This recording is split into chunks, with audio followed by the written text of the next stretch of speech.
Welcome to The World is a Stage. In this video, I want to briefly go over some information that I find really important as well as startling.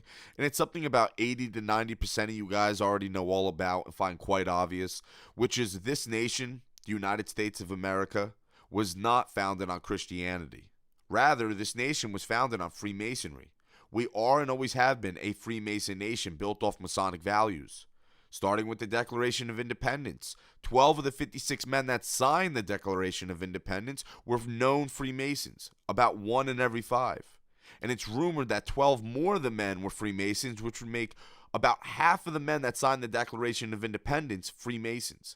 Now, for only 9 of them, we have documented proof with what lodge they belong to, so a lot of sources will tell you only 9 of the members that signed the Declaration of Independence were Freemasons, but really there's more. Now, I know many of you guys may be thinking, it's just a men's club, especially back then, yada, yada, yada. Well, first off, anyone who's looked into Masonic origins, symbology, and rituals will tell you somewhere along the line it's a little more than a fraternity.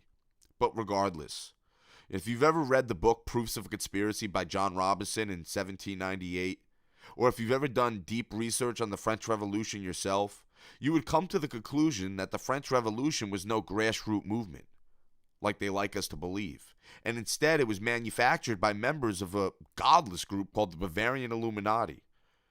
And yes, the Illuminati was a real group 250 years ago, founded by Adam Weishaupt, a man that was actually exiled from Bavaria due to his radical ideas.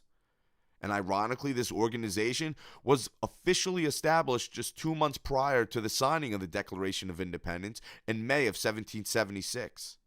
And it was this group, with what seemed to be endless supplies of money, since apparently the rumors may be true that they were backed by wealthy bankers, were infiltrating Masonic lodges all throughout France and Germany, and ultimately Europe itself, and disguised themselves as Jacobins. And this is not just some wild theory. There was and is documented evidence proving these men infiltrated Masonic groups and devised wicked plans in order to change Europe as a whole.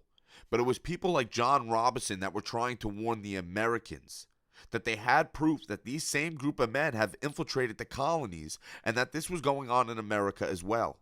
And we do know this group is very prevalent in New England for many years after the fact. Now, I understand his warning was in 1798, which was certainly after the signing of the Declaration of Independence, but his claim, along with other people, say that this had been going on for quite some time. Now, regardless of how you soak all that in, think about our founding fathers. From our first president, George Washington, to numerology-obsessed Benjamin Franklin, to James Monroe, to Andrew Jackson. We're all prominent Masons. Even our second president, Thomas Jefferson, has been rumored to be a Mason since he has strong ties to Masonic members, along with John Adams. Put it this way, the man that designed our White House, James Hobben, was a Freemason. So was Robert Mills, the man that designed the Washington Monument, hence why it's the same design as an Egyptian obelisk. Also, the first committee set out to design the U.S. seal consisted of Benjamin Franklin, Jefferson, and John Adams. Franklin originally chose a scene depicting Moses parting the Red Sea, and he wanted to add an Egyptian pharaoh on top of the pharaoh that was already drowning in the Red Sea. And what did Thomas Jefferson come up with? Well, his idea of the U.S. seal depicted nothing other than the children of Israel. Though neither of these made the cut, since it wasn't until the second and third committee where the seal was finalized, which included the Eye of Providence, by the way.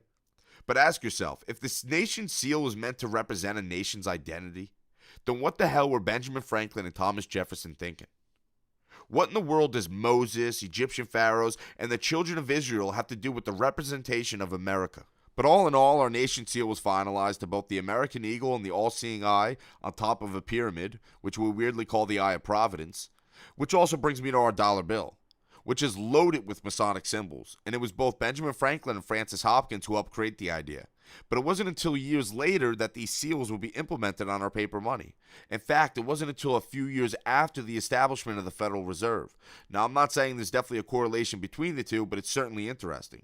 And that brings me to another prominent American figure. It is not known whether Thomas Paine was a Freemason or not, but we do know his biggest American influence, whom he met in London before traveling there, was Benjamin Franklin. And he was also good friends with Benjamin Rush, another prominent Mason. But that's not the interesting thing to note about Thomas Paine. You see, he created a lesser-known essay called The Origins of Freemasonry, which if you read the thing, it's basically all about sun worship, symbolism, and the building of Solomon's third temple in Jerusalem. And on top of that, it was Thomas Paine, the British-born, newly established political activist with ties to France, that was pretty much solely responsible for the American Revolution with the creation of common sense, who also weirdly enough helped fund the revolution. And after the American Revolution, he moved to France, where coincidentally enough, there was another revolution, which he also helped start and fund, which not many people know about, because after the revolution, he was arrested in France for treason. Now, I'm just trying to give you guys something to think about. I'm not trying to jump the gun with a conclusion about Thomas Paine, though it's certainly interesting. But what I am trying to present to you in this short video is to show you that this nation was certainly built off of Freemasonry, and there is questions to be answered. And while today Freemasons are an open secret and a fun group that me and my buddies can join for a strong sense of community and brotherhood, we must not forget the other side of Freemasonry. The side of Freemasonry that most Freemasons will never experience.